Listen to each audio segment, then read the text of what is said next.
जैसा कर्म करोगे वैसा ही फल प्राप्त होगा। यह कहावत हम सब ने बहुत बार अपने जीवन में सुनी होगी, लेकिन क्या सच में आप दिल से मानते हैं कि अच्छे कर्मों का फल अच्छा ही होता है?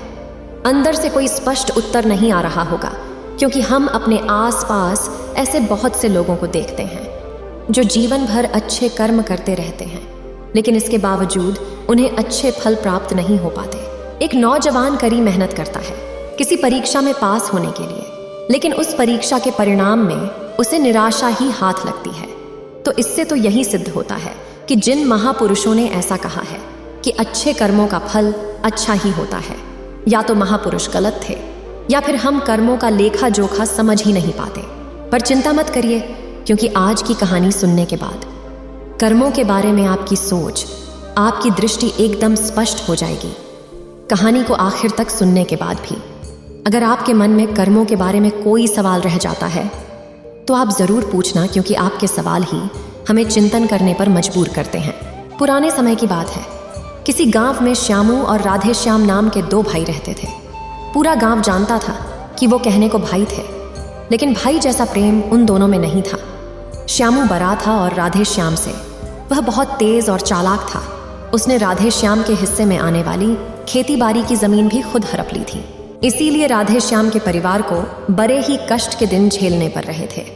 राधे श्याम की पत्नी अक्सर बीमार रहा करती थी और उसके पास उसके इलाज तक के पैसे नहीं थे। लेकिन अपने भाई से विपरीत राधे श्याम बड़े ही शीतल स्वभाव का इंसान था। वो कभी किसी के साथ बुरा नहीं करता था, लेकिन उसके मन में अक्सर ये सवाल उठा करता था कि मैं किसी का बुरा नहीं करता, किसी के बारे में बुरा सोचता तक नहीं हूँ, तो मेरे साथ ऐसा क्यों होता है? क्यों मेरी पत्नी हमेशा बीमार रहती है? क्यों मेरे पास इतना भी धन नहीं है कि मैं अपना जीवन अच्छे से चला सकूं? क्यों मुझे मेरे कर्मों का फल नहीं मिलता है? और मेरा भाई इतना धूर्त है, इतना चालाक है और वो हमेशा मज़े में रहता है, उसे तो कोई परेशानी नहीं है। वह सोचने लगा कि शायद बुरे कर्मों का फल अच्छा मिलता है, अच्छे कर्मों का फल अच्छा नहीं मिलता। और धीरे धीरे यह संदेह उसके मन में घर करने लग गया।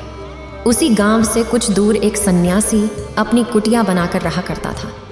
जब भी वो सन्यासी गांव में भिक्षा मांगने के लिए आता तो सबसे एक ही बात कहता कि जो तूने किया वो तेरे हिस्से और जो मैंने किया वो मेरे हिस्से।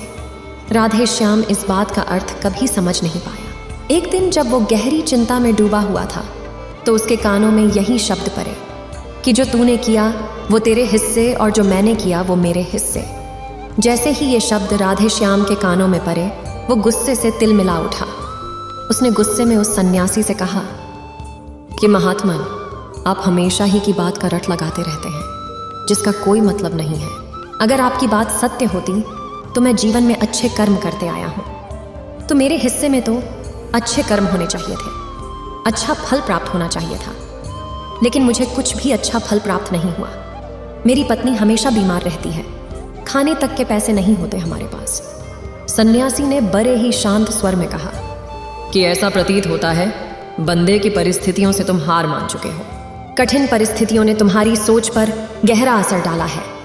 बुरे समय ने तुम्हारी सोच भी बदल कर रख दी है। तुम एक काम करना, आज संध्या समय कुछ फल लेकर मेरे आश्रम में आना, फिर मैं तुम्हारे सारे सवालों के जवाब दूंगा। और ये कहकर वो सन्यासी अपना भिक्षा पात्र लेकर अगले घर की तरफ निकल जाता है। संध्या समय राधे श्याम ने कुछ फल खरीदे और गांव से दूर उस सन्यासी की कुटिया की तरफ निकल पड़ा। जैसे जैसे वो रास्ते पर आगे बढ़ रहा था, उसे अथाह शांति का अनुभव हो रहा था, क्योंकि रास्ता गांव से दूर था, इसीलिए उसमें कोई हलचल नहीं थी। बस रास्ते में जगह जगह कुछ लंगूर और बंदर दिखाई दे रहे थे। राधे श्याम के मन में आया कि वो कुछ फल उन बंदरों और उन लंगूरों को खिला दे, लेकिन फिर उसने सोचा कि अगर मैं फल लेकर सन्यासी के पास नहीं गया तो मेरे सवालों के जवाब मुझे नहीं मिलेंगे। इसीलिए बंदरों से वो फल बचाता हुआ उस सन्यासी की कुटिया तक पहुंचा। जैसे ही राधे श्याम उस कुटिया में पहुंचा, वैसे ही सन्यासी बोल पड़ा, अगर मन में था तो ये फल खिला क्यों नहीं दिए बंदरों को? यह सुनकर राधे श्याम आश्चर्यचकित रह गया। सन्यासी को कैसे पता चला कि उसके मन में बंदरों को फल खिलाने की इच्छा उठी थी?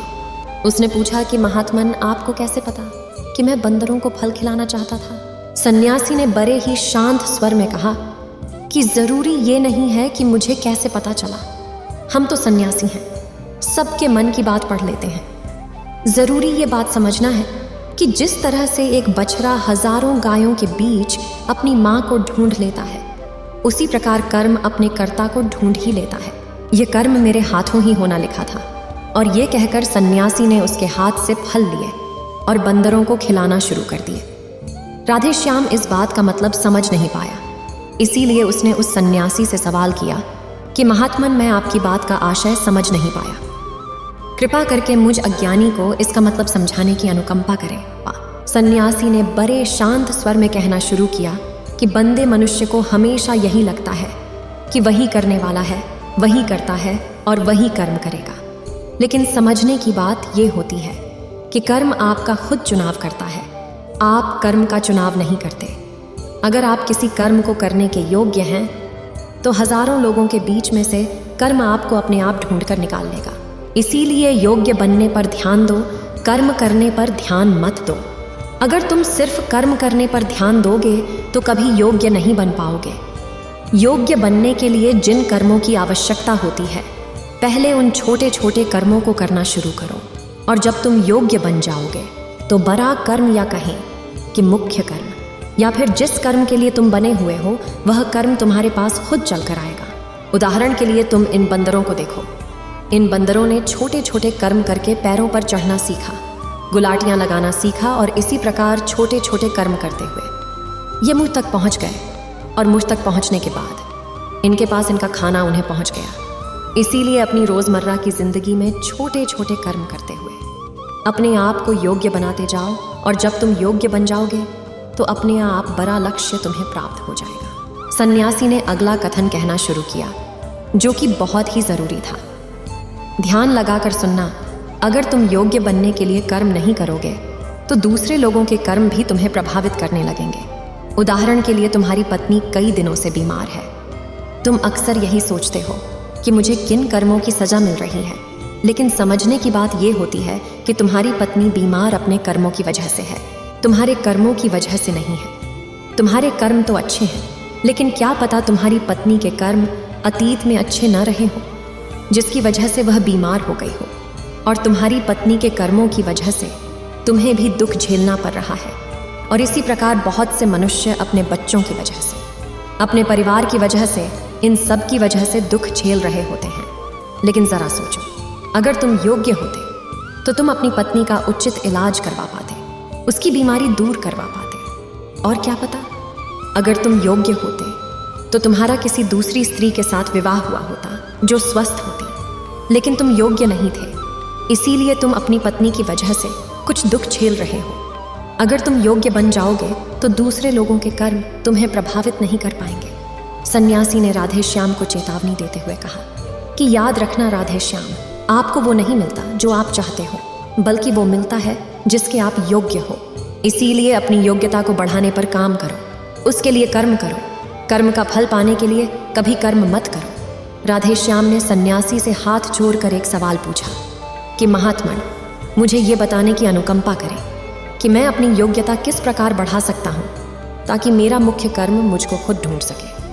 सन्यासी ने बड़े ही शांत स्वर में कहना शुरू किया कि बंदे, इसके लिए बड़े ही सरल उपाय होते हैं। सबसे पहला उपाय है कर्म करके भूलते जाओ। तुम जो भी कर्म कर रहे हो अपने योग्य बनने के लिए, उस कर्म को करने के बाद भूल जाओ। यह मत सोचो कि उससे तुम्हें क्या प्राप्त हुआ। इसीलिए कहा जाता है कि कर्म करो, फल की चिंता मत करो। अगर तुम फल की चिंता करोगे तो वास्तविकता में तुम कर्म कर ही नहीं रहे होगे। राधे श्याम ने सन्यासी से सवाल किया कि महात्मन, हम अपना आंकलन कैसे कर सकते हैं? सन्यासी ने उत्तर दिया कि बंदे, जब भी तुम कोई काम पूरा करते हो तो काम पूरा करने के बाद खुद से यह सवाल पूछो कि क्या इस काम को करते समय तुम्हारा ध्यान इसी काम पर टिका हुआ था या तुम्हारा ध्यान कहीं और भटक रहा था। इस तरह तुम खुद का आंकलन कर पाओगे कि तुम कितने ध्यान के साथ उस काम को कर रहे थे, और जितने ध्यान से तुम किसी कर्म को करोगे उतनी ही तुम्हारी योग्यता बढ़ती जाएगी। और अगर तुम यूं ही बस पूरा करने के लिए किसी कर्म को करते रहोगे तो उस कर्म से तुम कभी भी योग्य नहीं बन पाओगे। वो कर्म तो पूरा हो जाएगा लेकिन उसका फल तुम्हें प्राप्त नहीं होगा। इसीलिए अपना आंकलन इस प्रकार करो कि तुम्हारा ध्यान वहां पर टिका हुआ था या नहीं था, या तुम्हारे विचार तुम्हें कहीं भटका ले गए थे। और कोशिश करो कि तुम्हारे विचार अगली बार जब तुम कर्म करो तो उसी कर्म पर टिके रहें, इधर उधर दूसरी बातों में भटके ना।